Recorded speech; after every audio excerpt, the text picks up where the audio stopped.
Mais qu'est-ce qui se passe? Pourquoi il y a tout le monde qui divorce? Frère, c'est une dinguerie. En ce moment, je sais pas si vous avez vu, mais les influenceurs qui sont en couple avec d'autres influenceurs, et ça dure pas trop longtemps. Hein. Et pour des trucs, bah t'as jamais compris réellement ce que c'était. Du coup, aujourd'hui, on va parler de Manu et comment elle s'appelle? Anaïs. Enfin, le mec, il s'appelle Seven. Enfin, son nom de scène, c'est Seven sur les réseaux. Il s'appelle Manu et la fille, elle s'appelle Anaïs. Voilà, vous savez très bien de qui je vais parler. J'en ai déjà parlé par rapport à d'autres dramas, etc. Surtout par rapport à leur bébé. Et aujourd'hui, on va parler de leur rupture parce que les gens, ils ont pas compris en fait. C'est venu subitement comme ça là. Du coup, prenez quelque chose à manger, à boire. Et sur ce, c'est parti. Let's go! La la, la la la la la, la la, la la la la la, la la, la la la la. Wesh, bienvenue dans une toute nouvelle vidéo d'actualité. Le premier TikTok qu'on a vu d'Anaïs, c'était celui-là.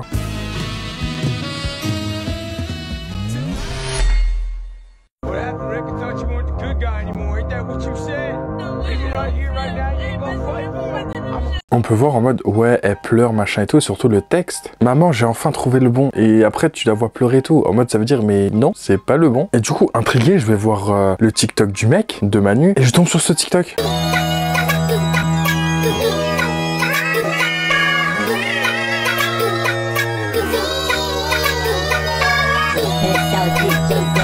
Ah oui là c'est fini quoi. Et le pire c'est que tu vois que c'est lui qui est triste, donc tu dis il s'est passé un truc, genre c'est elle la fautive, c'est lui le fautif. On sait pas parce que les deux ils sont tristes et t'as l'impression que c'est la faute de l'autre. Et puis il y a eu une vidéo assez surprenante de Baby Anna, puisqu'elle s'appelle comme ça sur les réseaux. Baby Anna elle a posté ça. J'avais essayé de me contenir tout ce temps, de pas en parler, même si c'était fini, j'ai voulu rester gentille avec lui, j'ai pas voulu en parler sur les réseaux, exposer encore une fois notre vie. J'étais en train de conduire mais je me suis arrêtée, je me suis mise sur un parking pour parler parce que je me sens vraiment pas bien. J'ai juste besoin d'extérioriser parce que j'ai personne à qui parler, je me sens vraiment mal. Ouais mais juré les mecs c'est tous les mêmes, genre je suis trop déçue de encore tout avoir donné et tout ça pour rien. Bon je suis dans un parking toute seule. S'il vous plaît aussi, ne soyez pas méchants dans les commentaires, je reste humaine, j'ai un cœur et puis... Dans les commentaires, on pouvait voir ce genre de commentaires. C'est reparti, qui croit sérieux, comédia dell'arte, en mode c'est de l'acting. Et tu peux te poser cette question dans le sens où, juste avant, elle dit qu'elle était en train de conduire, mais on voit qu'elle est sur le parking déjà. Et après, elle dit, là, je viens de me poser sur un parking. Mais t'étais déjà sur le parking, la voiture, elle bougeait pas. Et on pouvait voir une voiture garée juste derrière toi, à ta droite. Du coup, il y a des gens qui se disent peut-être que c'est une fausse rupture, et que cette rupture n'existe pas. Et Seven, il a posté ça. Pas de vengeance malgré tout. Pas de vengeance malgré tout ça, je garde de bons souvenirs. Et vu qu'il a vu dans les commentaires beaucoup parler, etc., il a décidé de rétablir la vérité. Une vérité qui est sûrement la sienne, propre à lui-même, mais qui n'est pas forcément la vérité de tout le monde. Et rétablir la vérité par rapport à Anaïs et moi, et pourquoi on en est là actuellement. Avant tout, il faut savoir qu'il y a eu deux gros points, dont la première, une superbe grosse somme d'argent qui a été volée sur les réseaux sociaux, enfin TikTok. En général, j'ai pas forcément envie de parler de somme d'argent, parce que je sais que ça va polémiquer, je sais comment sont les gens en général. Donc pour les personnes qui veulent plus des détails, etc., je me ferai un plaisir de tout mettre sur Insta. J'ai déjà tout mis sur Instagram, genre les screens, la somme d'argent, les détails de comment ça a été volé, le pourquoi, du comment et par qui. Et puis voilà, et sinon la deuxième c'est un désaccord de ouf en termes d'éducation. Quand je parle d'éducation, je parle forcément de l'éducation d'Adriane, notre enfant, que vous le concevez ou pas, les haters et les détracteurs, il existe bel et bien. Quand je parle d'éducation, je parle en général, et je parle aussi de visibilité sur les réseaux sociaux. Comme vous le savez, à la base, quand Anaïs était enceinte, moi j'émettais déjà le projet de ne jamais montrer quoi que ce soit de mon enfant sur les réseaux sociaux, que ce soit une photo ou une vidéo. Ça a été fait contre mon bon vouloir. Vous l'avez vu avec Adrienne, il n'y a pas eu une, deux, trois vidéos, il y en a eu, que dis-je, une cinquantaine, donc forcément une cinquantaine de fois en désaccord, donc ça crée des tensions, des disputes, etc., etc. Mais ce genre de contenu, forcément, en vrai, c'était plus un moyen de prouver d'autant plus que Adrienne existait, parce que en soi, ça fait quand même mal sur les réseaux sociaux quand tu te fais insulter H24 et dénigrer par rapport au fait que soi-disant t'as fait une fausse grossesse, un fake baby, etc. Mais moi, à contrario, je m'en fiche. L'opinion que les autres ont de moi, c'est pas mon problème. À partir du moment où c'est pas des gens que je côtoie dans la vie de tous les jours, je m'en fiche. Je suis toujours parti du principe que être un bon parent, c'est protéger son enfant envers et contre tout. Les réseaux sociaux, c'est nocif et toxique. Je l'y mets pas. Je l'y mêle pas. Ok? Et si demain les gens ne me croient pas, c'est pas grave. Ce que je veux dire, c'est qu'il y aura toujours des gens pour nous casser la tête, peu importe le sujet. Le vol de la somme d'argent, faut savoir qu'Anaïs et moi, on a un compte en commun, on met beaucoup d'argent de côté, du moins on essaye pour des galères à venir ou des projets futurs, et grâce à Dieu on a quand même mis pas mal de côté, merci. Et du jour au lendemain, une grosse somme d'argent, une partie de cet argent-là se volatilise. Et par chance, quand tu fais des virements, forcément tu vois l'émetteur et le receveur. C'est avéré que c'était mon frère. Mon frère nous a volé une grosse somme d'argent. Comme je vous ai dit, j'ai pas forcément envie de parler d'argent sur les réseaux sociaux, etc. Sur TikTok notamment. Donc je vous ai tout mis sur Insta. Mais voilà, donc c'est vrai que moi je suis très laxiste. J'ai aucun mal à m'embrouiller avec des inconnus, des gens qui m'embêtent dans la rue, etc. Mais je déteste m'embrouiller avec des gens que j'aime, des gens de ma famille, des collègues, etc. Je déteste ça. Du coup, j'ai été laxiste et voilà, Anaïs, ouais, mais s'il manque, tout ça, tac, imagine, il a déjà utilisé 10 000 euros, tu vois, on fait comment? Et moi, je suis très laxiste, en mode, on les regagnera, c'est pas grave. Du coup, ma réaction a fait que, grosse embrouille. Ce que je conçois, hein, c'est moi le problème. Bref, après, il y a pas mal d'autres choses, etc. C'est pas seulement avec 2 problèmes qu'on en arrive là. Mais bref, voilà, petit à petit, peut-être on vous en parlera. Et puis voilà, bref, je vous fais de gros bisous. Et arrêtez de dire que je suis un trompeur aussi. Donc globalement, il nous parle d'une somme qui a été volée, donc par je sais pas qui, puisque j'ai pas vu la story Instagram ni quoi que ce soit. Mais s'il y a eu cette rupture, c'est peut-être venant de Bayana, ou du moins de son entourage. Et de 2, c'est sur l'exposition de leur enfant, parce que lui, il voulait pas exposer son enfant, mais Baby Anna, apparemment, elle voulait. Conflit. Et Bayana, elle a fait un TikTok qui a très bien fonctionné, où elle marque, après, quand tu vois ce qui est marqué, forcément, ça a bien fonctionné. Mère célibataire plus son fils égale voyage sans problème. En gros, ça veut dire que le problème, c'était le mec, quoi. Donc, ça lâche déjà un petit pic. Elle fait des vidéos en mode, ouais, on prépare ma valise et celle de mon enfant pour partir seul chez mon meilleur pote. Mon meilleur pote ou ma, parce que mon... On prépare ma valise et celle d'Adriane ensemble. Pour les personnes qui demandent où je vais avec mon fils, déjà je vais voir un ami à moi pour un peu me changer les idées. On va commencer avec les affaires d'Adriane. Donc où je vais, il fait froid. J'ai pris un petit bonnet comme ça, il est trop mignon. Ensuite en pyjama, je lui ai pris celui-ci. C'est le Grinch, il est trop chou. Vraiment trop mignon. Pour les gens qui veulent savoir, la plupart des habits, je les achète à Primark. Ensuite, un ensemble en velours beige. Hop, ça c'est le bas et le haut il est comme ça. Ensuite, j'ai pris 2 jogging, mais sachant que je ne sais même pas combien de temps je reste. Du coup, si je serais en manque d'habits, j'achèterai là-bas directement, comme ça je me prends pas la tête. Du coup, j'ai pris un jogging gris et un jogging bleu marine noir. Et par contre, des bodys, j'en ai pris plein. Je crois que j'en ai pris, alors j'en ai 1, 2, 3, 4, 5. Ouais, j'en ai pris 5. Et j'ai pris son petit manteau. Là, on passe à mes affaires.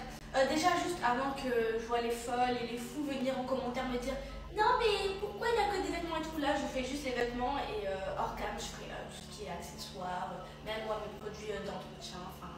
Ma skincare et tout. Bref, j'ai pris un seul pyjama, me traitez pas de crasseuse, hein, ça y est, un pyjama ça me suffit. Je voulais savoir, est-ce que je suis la seule en mode, quand je me sens pas bien dans mon environnement et du coup j'ai besoin de partir quelque part. Genre je sais pas, le fait de rester ici, je me sens pas bien. Bref. Et là du coup mes sous-vêtements, j'ai pas besoin de vous les montrer. Sur ce les gars, ma valise est à moitié terminée et souhaitez-moi un bon voyage. Bisous. Surtout après, elle fait une vidéo, mon ami m'offre des cadeaux pour me remonter le moral. Bon les gars, du coup je suis bien arrivée chez mon pote et là en fait il m'a dit qu'il avait des cadeaux pour moi. Du coup Maxime viens. Voilà. J'ai un cadeau, tu dois deviner ce que c'est. C'est une casserole. Non. Ah, tu vas faire une casserole. C'est un fauteuil. C'est un truc pour le lit. Oh c'est quoi? Je pense que c'est une tête d'oreiller si je me trompe pas. Oh une tête d'oreiller, c'est cadeau. Merci. Une casserole. Attends, t'en as un deuxième, qu'est-ce qu'il est? Oh, il est là. Le deuxième aussi, c'est petit. Un petit porte-clés. Il est trop mignon, lui, par contre, il est trop mignon. Ah il est trop chou, c'est un teckel ça aussi. Oui, c'est un teckel. Bah, tout ça, c'est des teckels, j'ai pas pris ma petite bulle non plus. Hein. C'est Shimae. Ah ma fille. Il y a 2 casquettes, tiens. Oh avec des teckels. Ouais. Mais wesh. Ah j'adore. Et montre-la. Soit le blanc, soit le noir. C'est toi qui choisis les jours. Ah elle est trop belle. Enfin, la blanche. Les teckels ressemblent sur la blanche, je trouve. Oh j'aime bien. Est-ce que vous aimez? Merci Maxime. De rien. Et suite à tout ça, elle voyait que les gens se questionnaient, hein. Forcément, on dit, mais attends, mais on n'a pas eu la raison vraiment. Enfin, en mode, l'enfant, ok, la somme d'argent volée, mais c'est encore flou tout ça. Elle a décidé de nous éclairer dessus, en espérant qu'elle nous éclaire. Dans un Get Ready With Me. Get ready with me, je vais vous expliquer un peu ce qui se passe entre Manu et moi, en faisant ma skincare. Ça date pas d'hier car je pense beaucoup de personnes d'entre vous avaient remarqué que sur mon compte de base je faisais que des vidéos avec Manu et récemment c'était que moi, que ma tête, que Anaïs toute seule. Par rapport au pourquoi Manu et moi on a pris nos distances, c'est tout simple, on s'embrouillait pour tout et pour rien, vraiment on a l'impression qu'on était des gamins. Dans tous les cas je vous ai tout expliqué sur Snap, mais bon, en tout cas on essaye d'avancer avec maturité. Savoir que Manu et moi depuis qu'on subit de l'harcèlement, on va plus lire nos commentaires malheureusement, même si des fois on sait qu'il y a des commentaires gentils. On a eu des échos de nos amis par rapport du coup à cette vidéo et apparemment dans les commentaires des gens disent qu'ils nous ont vus ensemble. Déjà s'il vous plaît abstenez-vous car j'ai l'impression que je revis un remake de ma grossesse quand tout le monde me voyait sans mon ventre ou voyait ma soeur avec un ventre et moi sans ventre, genre stop. Pas vu, pas pris, pas de photo, pas de preuve, stop. Après à partir d'aujourd'hui si vous me voyez moi avec Manu, comprenez-le, que vous le voulez ou non, Manu et moi on a un enfant et en fait ça peut pas se passer comme ça, on peut plus du jour au lendemain Manu ne plus voir son fils ou moi ne plus voir mon fils. Ou même lui et moi ne plus se calculer, il faut savoir qu'on a construit quand même pas mal de choses ensemble. Tout ça pour dire qu'entre Manu et moi, il n'y a pas d'animosité. Puis si vous voulez des explications plus poussées, venez sur Snap. Car comme je l'ai dit ici, je vis de l'harcèlement à longueur de journée. Sur Snap, au moins, c'est contrôlé. Je peux voir les commentaires, les afficher. Voilà, sur ce les gars, bisous. Voilà, ils s'embrouillaient. Ils se sont séparés parce qu'ils s'embrouillaient. Et d'autant plus, des gens disaient qu'ils les voyaient encore ensemble. Mais après, elle a raison, genre en mode, ils ont un enfant ensemble. Genre, forcément, ils vont se voir pour l'enfant. Et ce qui est vraiment inquiétant, c'est que ces derniers TikTok, c'est ça. On écoute et on juge pas. J'abîme mon corps dès que je suis triste. Alors ça, c'est quelque chose que je saurais pas trop comment vous parler par rapport à ça, parce que je l'ai jamais vécu. C'est quelque chose que j'ai ni côtoyé des gens qui se... Voilà, vous avez compris. Qui se zèbent. Ni moi-même, je l'ai pas fait. Donc je sais pas. C'est que tu vois, je sais pas qu'est-ce qui nous pousse à faire ça, donc je saurais pas vous dire ouais arrêtez, ouais c'est facile de le dire, c'est pas facile de le faire, mais je sais qu'il faut en parler, faut pas rester sans rien faire, faut en parler. Il y a des gens qui vous aiment, il y a des gens qui vous aiment, même si vous pensez le contraire c'est faux, il y a des gens qui tiennent à vous. Vous le voyez peut-être pas, mais ces gens-là existent et je vous jure que la vie elle mérite d'être vécue, donc vivez votre vie, vous allez voir, vous allez être heureux au bout d'un moment, hein, comme on dit, après la pluie, voilà le beau temps. Du coup faites confiance et avancez. Mais je suis nul en discours, c'est nul parce que je sais pas ce que ça fait, tu vois, c'est genre parler de quelque chose qu'on ne connaît pas, mais je vous jure qu'à un moment ça ira mieux. Elle a marqué ce TikTok qui nous donne encore une pièce au puzzle. Et quand tu as su que tu étais enceinte, il t'a promis de jamais partir, mais il a pas tenu sa parole. Donc il est parti alors qu'il avait un enfant, donc c'est lui qui a décidé de partir, qu'il l'a quitté, mais c'est incohérent parce qu'au début il disait que il pardonnerait ou je sais pas trop, mais en mode qu'il a vécu pas mal de choses bien, mais voilà, enfin c'est trop bizarre. Et là je suis tombé sur un TikTok sur son compte où là tu dis vas-y, bah en fait c'est lui qui a fauté parce que regardez ce qu'elle a marqué. Comment mon cœur s'est brisé quand j'ai appris qu'il était avec une autre meuf, quand pendant ce temps je me cassais la tête à trouver une solution pour sauver notre couple. C'est trop triste, tu dis vas-y mais c'est une dinguerie, tu vois. Et d'un côté tu dis mais attends, on va remettre les pieds sur terre. Si c'est fake, c'est vraiment une grosse dinguerie par contre. C'est ça la vraie question. C'est jouer sur des trucs comme ça. Et on sait qu'il y a des gens qui sont capables de le faire, c'est ça le pire, parce qu'on est dans une génération que pour quelques vues, un peu d'attention, les gens sont capables de faire beaucoup de choses. Et beaucoup de choses souvent dans le négatif. Donc ça le problème. Du coup voilà, la vidéo est maintenant terminée. Dites-moi ce que vous en pensez, genre de cette situation. Et j'ai l'impression que tous les TikTokers vont y passer, genre pas un couple de TikTokers, je me dis vas-y c'était là du début jusqu'à là. Qu'est-ce qui se passe? Du coup, je vous fais de gros bisous. N'hésite pas à marquer un petit commentaire, ça me ferait extrêmement plaisir. En même temps, j'essaie de répondre à tous les commentaires. N'hésite pas à lâcher un petit like. On se retrouve demain pour une prochaine vidéo. Et sur ce, claim to fame.